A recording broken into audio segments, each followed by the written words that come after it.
Hello my loves, I'm Ellie Frost. Thank you so much for being on my channel, where we are talking about the multi-dimensional approach to rapidly and radically healing and transforming during and after narcissistic abuse. And I'm going to talk today about feeling the fear, right, of leaving the narcissist, going into your new life and doing it anyway. And I'm just going to tell you a story, right? So in my last narcissistic abusive cycle, I'd got in a relationship with someone that had love bombed me, but at the time I absolutely adored, I loved. There's no doubt about it. That's how I felt about it. I was trauma bonded and it was love generated from something unhealthy, but I didn't know that at the time. I'd come out of a business relationship where I'd lost everything with a narcissist, and I'd started rebuilding, and I'd met someone in a romantic way, and before I knew it, I was in the vortex of a whole load of crap. I was definitely being abused emotionally and in other ways, and I was making excuses for it because I had fallen in love with someone that was just a complete narcissist, and a different type of narcissist actually, like someone who was covert and malignant and I hadn't seen coming. When I started rising, rebuilding my life, so I'm rebuilding my finances, I did take on, I think as a last ditch attempt to make this work, I'd taken on finances for us, more commitments for us, a bigger trap. His behaviour gets worse and worse and worse. And I cut it off. And there's a complete storm. One, he was contributing, because I'd taken on things that he told me to take on to us, and I told him I don't want anything from him because one, I was getting sick. My dog actually got sick in this, and it was absorbing the energy, and I can talk about that differently, but like I was getting sick, my dog was getting sick, this was a disaster. His behaviour was getting so bad in terms of like tearing me down, my self-esteem, everything that I thought he wasn't, and his, I don't know, neglect, disrespect, abuse just started heightening.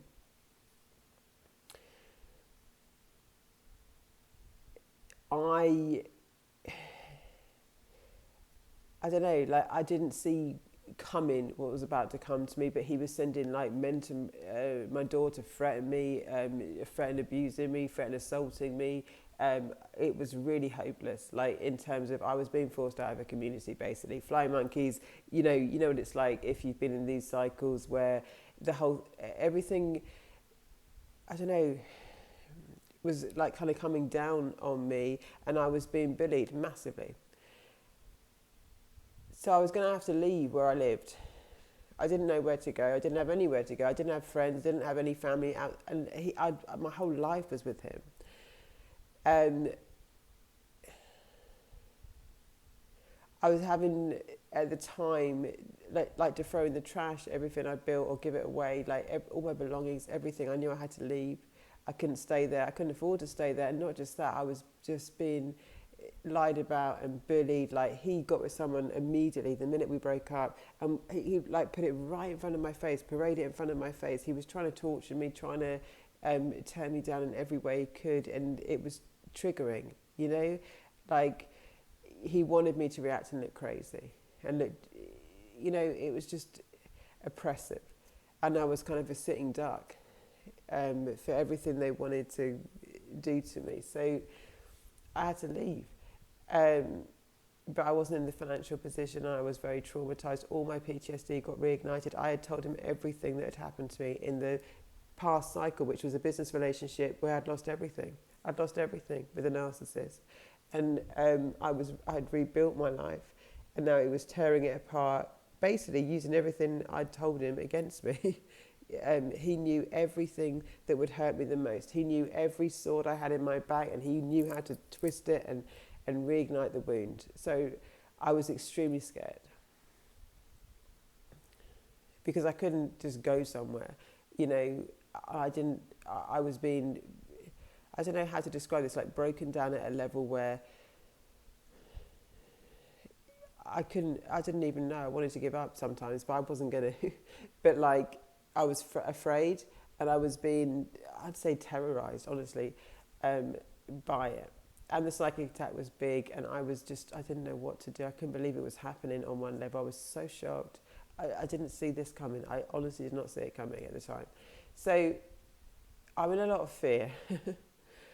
And I thought about, well, what's more scary to me?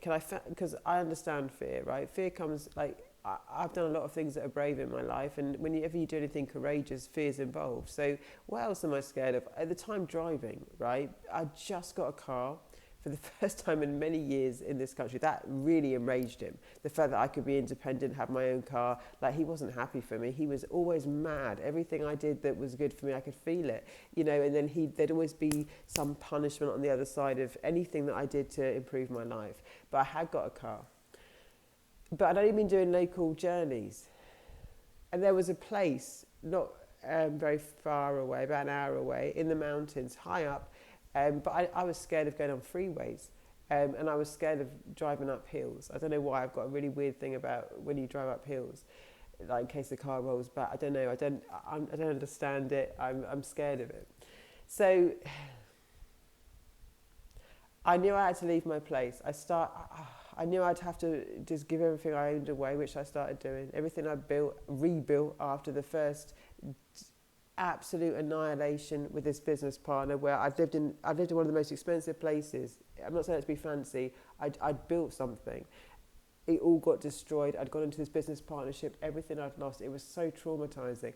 And here I was again, losing everything, having to take anything I couldn't give away or find a place for to the trash. Literally everything that mattered to me, everything that was important, except for my dogs, which is the most important things. And I was going to have to figure out where I was going to live. And now my credit rating's wrecked because I've taken on his debts. Like,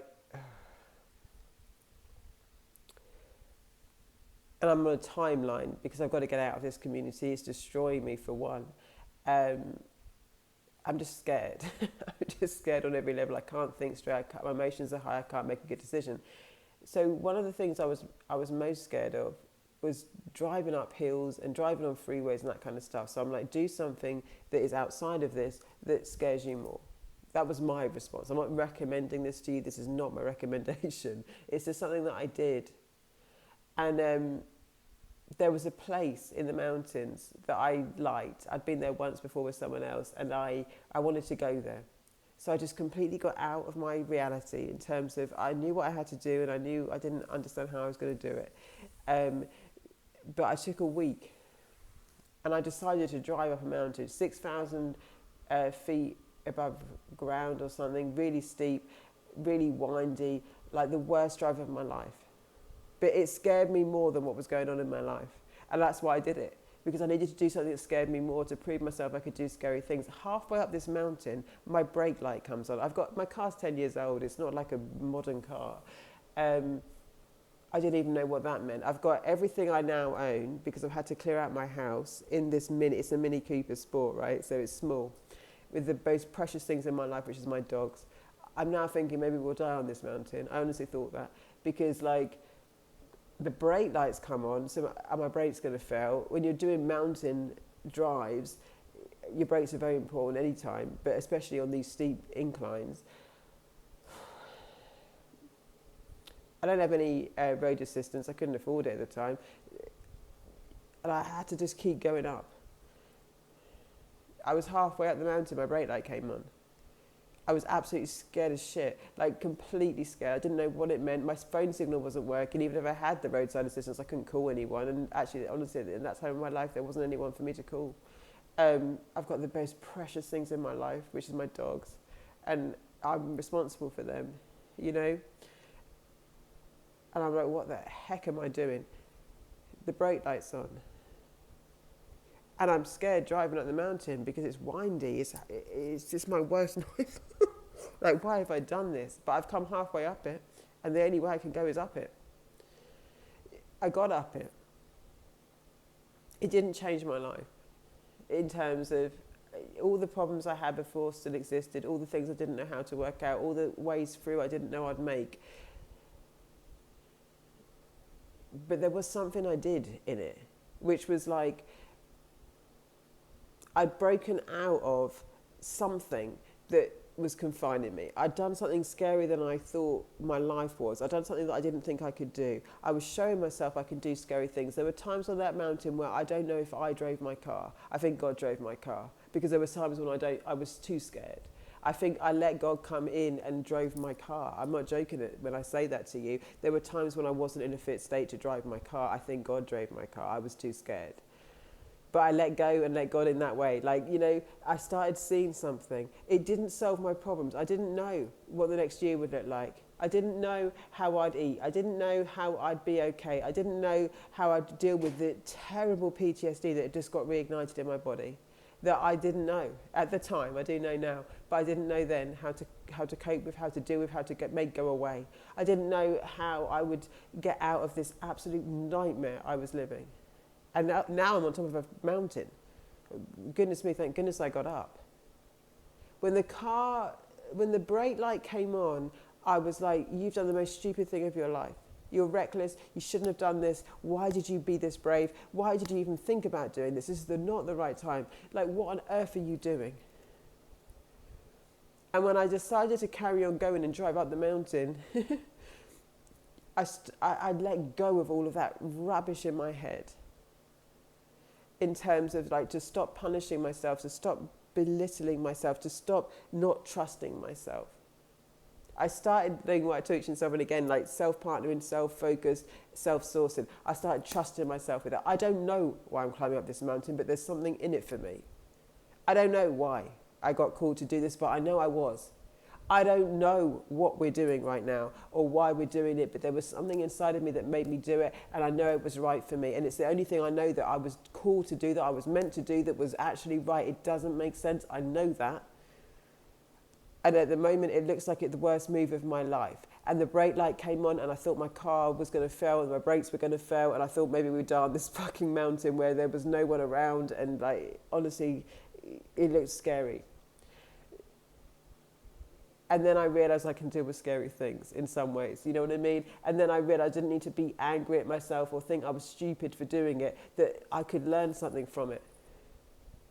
And I got up that mountain and I got down a week later.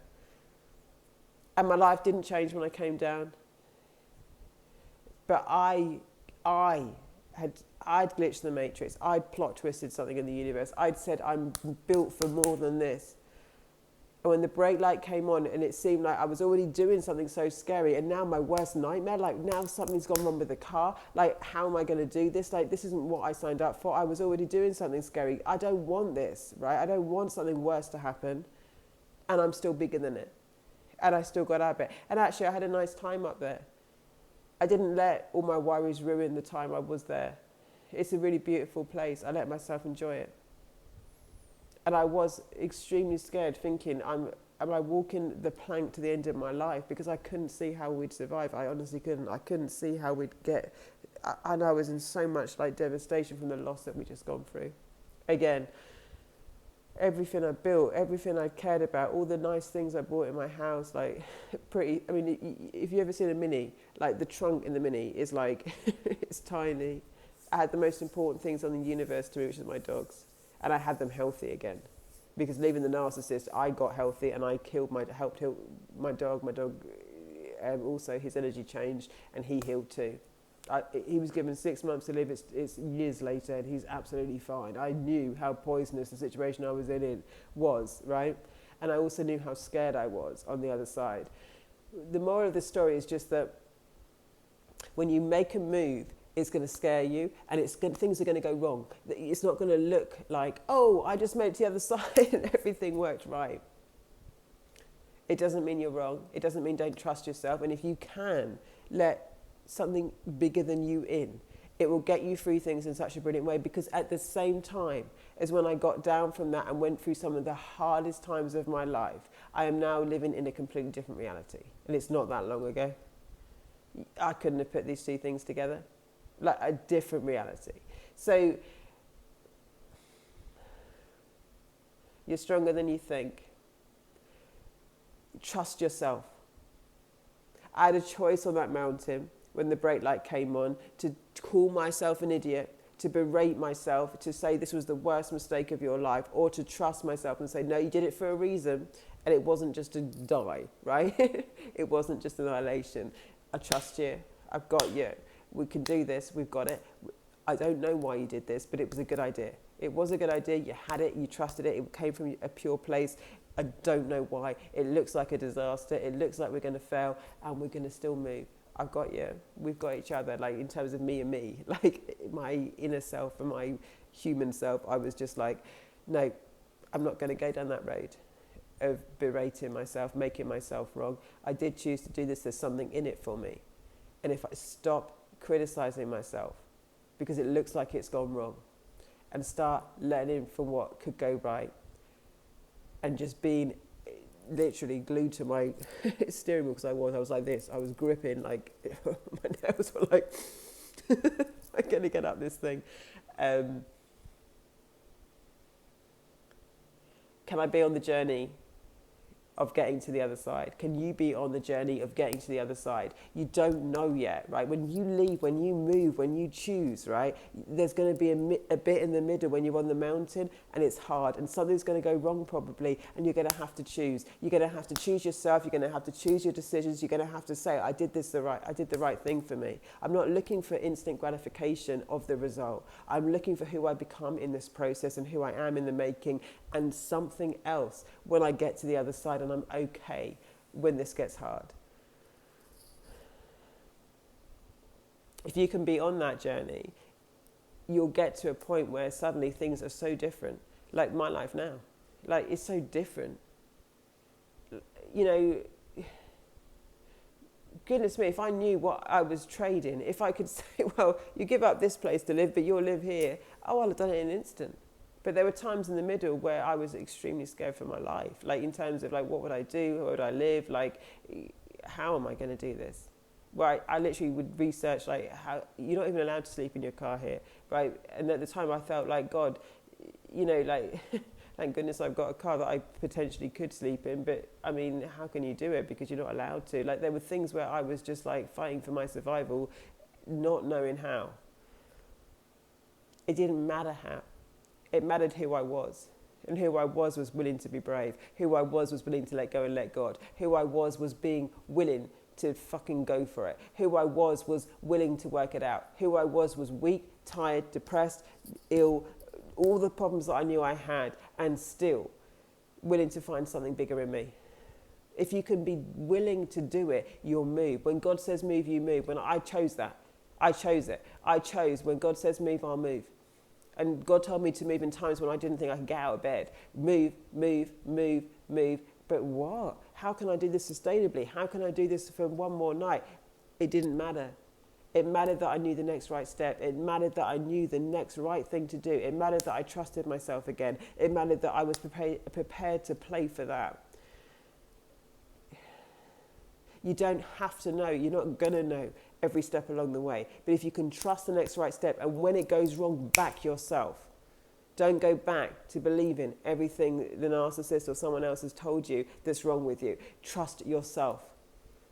You'll learn things about yourself that you didn't know, like how brave you are, how resilient you are, how you can get through things, how you can manifest, how you can create a life bigger than you ever could imagine, better than your wildest dreams, how blessings can fall in your lap when you're not needing them because you don't feel enough, because you don't feel powerful. When you step into your power and do things that you just choose to be brave. I just choose to be brave. That's all I chose. I just choose to be brave. And I'm not going to go down the rabbit hole of what's wrong with me and criticizing myself. This looks like a terror. When I'm on the edge of the mountain, halfway up, I can't go down easily because you can't turn around. It's a windy, small road. You know what I mean? This is my worst nightmare. Like, I can't choose to go down. I can choose to go up. And I don't know what this brake light thing means. I don't even know how to, I don't know how to mountain drive up windy hills. I mean, what have I chosen here? Like, what's wrong with me? Right? Something took me out that mountain, and it was and honestly, when I had to come down and I had to face all my fears and face all my life, it wasn't an easy thing, but I had a connection again.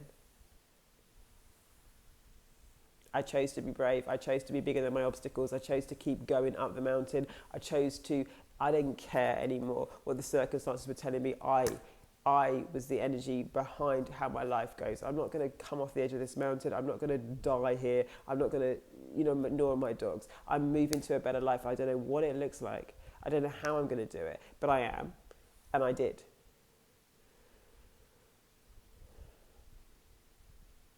Do the things that scare you sometimes. Yeah? Choose to be brave. It's scary to leave. It's scary to choose a new life. It's scary. But in doing some things, I'm not saying push yourself out of what you can handle, but in doing some things that are scary, you'll find yourself. And back yourself when it looks like it's going wrong. Back yourself there. Let go and let God. God drove my car. I swear to you, I didn't drive that car the whole way up that mountain. I didn't know how. But you can only let things in. I'm not saying get on the side of a mountain. You can only let things in when you're willing to be brave, and then let something in that will help you through. Yeah? Faith only happens when we're walking in faith, when we're doing something in spite of fear, when we're not ruled by the fear, we're walking the other way. Faith means I'm going to trust there's a way when I see none. I don't know. That's my story, guys. So I'm not telling you to go up mountains. I'm not telling you to do things that push your nervous system out in such a way. But I'm telling you there's a way to walk with life where you don't understand what's coming next, where you can walk with faith and not fear, where you can choose yourself, where you can partner with yourself. And when it looks like it's all gone wrong, you don't abandon yourself and berate yourself. You say, no, there's something in this for me. I'll learn a lesson here, rather than just go down a rabbit hole of how bad I am. I won't make this mean that I'm irresponsible or that I've done something crazy. I'm going to make this mean that I was brave. And I'm going to keep being brave. And I'm going to keep being brave until I get everything in my life that I love and want and desire. Because I promise you, that it's that energy, it's that bravery that gets you everything. Everything. Brave enough to be true to me. Brave enough to choose myself. Brave enough to be on the other side of this. Brave enough to do what's hard. Just be brave. That's all you need to be, is brave. All right, my darlings, lots of love. I'll speak to you soon.